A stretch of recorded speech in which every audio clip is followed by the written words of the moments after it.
وقوله صلى الله عليه وسلم تعرف إلى الله في الرخاء يعرفك في الشدة، أي أن العبد إذا اتقى الله وحفظ حدوده وراعى حقوقه في حال رخائه فقد تعرف بذلك إلى الله وصار بينه وبين ربه معرفة خاصة.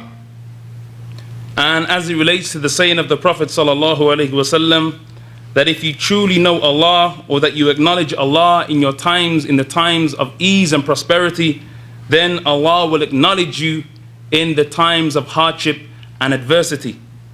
The Shaykh, Hafidhullah Ta'ala, he mentioned that the meaning of this is that the servant, if he fears Allah Azza wa Jal, and that he guards the boundaries that have been set by Allah subhanahu wa ta'ala, and he gives the rights to Allah Azza wa Jal, then indeed Allah subhanahu wa ta'ala will return the acknowledgement to that servant in their time of hardship and in their time of adversity.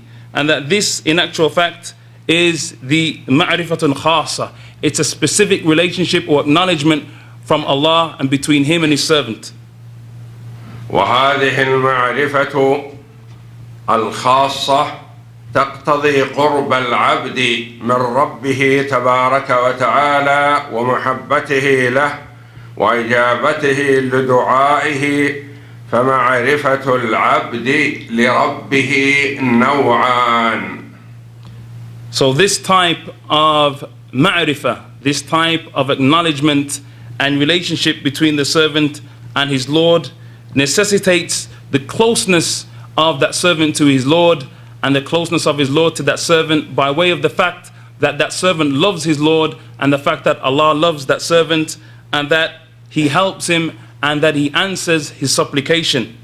So therefore, this acknowledgement of Allah subhanahu wa ta'ala and His knowing of His servants is of two types. أحدهما المعرفة العامة وهي معرفة الإقرار به والتصديق والإيمان، وهذه عامة للمؤمنين. The first of which is the general acknowledgement, the general ma'rifah, and this is whereby a person agrees and has affirmation and confirmation and believes in Allah Azza wa Jal. And this is something which is general as it relates to all of the Muslims and the believers. والثانية معرفة خاصة تقتضي ميل القلب إلى الله جل وعلا بالكلية، وتقتضي الانقطاع إليه والأنس به والطمأنينة بذكره والحياء منه. And as it relates to the second category, then it is that specific and special acknowledgement between that servant and Allah subhanahu wa ta'ala, which necessitates that the heart inclines totally towards Allah Azza wa Jal, and that it loves Allah, and that it has tranquility and peace with the remembrance of Allah Azza wa Jal, and that that person is shy of Allah. وهذه المعرفة الخاصة هي التي يتميز بها خواص المؤمنين. And this type of ma'rifah, this type of closeness to Allah Azza wa Jal, is that type of closeness that distinguishes the special ones from amongst the believers from the rest of the believers. كما أن معرفة الله جل وعلا لعبده نوعان. Just as the ma'rifah or this acknowledgement, this special acknowledgement that Allah has is of two types. وهي المعرفة الأولى علمه جل وعلا بعبده واطلاعه عليه واطلاعه على ما أسر وما أعلن من أمره، كما قال جل وعلا ولقد خلقنا الإنسان ونعلم ما توسوس به نفسه وَنَحْنُ أَقْرَبُ إِلَيْهِ مِنْ حَبْلِ الْوَرِيدِ. And the general type, or this ma'iyyah of Allah, is of two types. The first of which is that general type which necessitates the knowledge of Allah subhanahu wa ta'ala over His servants, and the fact that He is aware of them and that He oversees them, and that He knows the actions, that which they perform in secret and that which they perform in the outward and in the apparent. For indeed Allah subhanahu wa ta'ala has said in the Quran that indeed we have created mankind and we know that which His own self whispers to Him, and that we are closer to Him than His jugular vein. ومن هذه المعرفة كذلك قوله جل وعلا هو أعلم بكم إذ أنشأكم من الأرض وإذ أنتم أجنة في بطون أمهاتكم. And likewise, that which demonstrates this special acknowledgement and relationship between the servant and his Lord is the saying of Allah subhanahu wa ta'ala, indeed, He it is Allah who knows you well when He created you in the earth and when you were fetuses within the wombs of your mothers.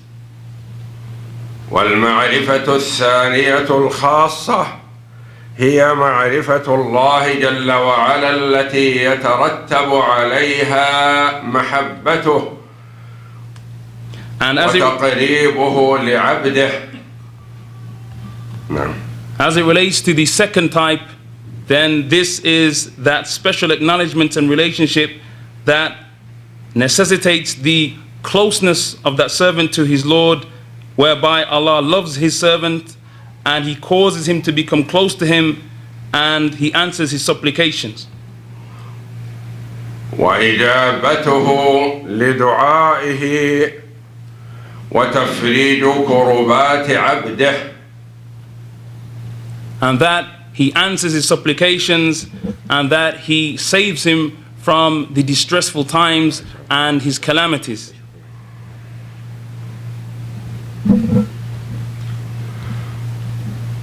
ومنها ما جاء في قوله صلى الله عليه وسلم عن ربه تبارك وتعالى أنه قال ولا يزال عبدي يتقرب إلي بالنوافل حتى أحبه.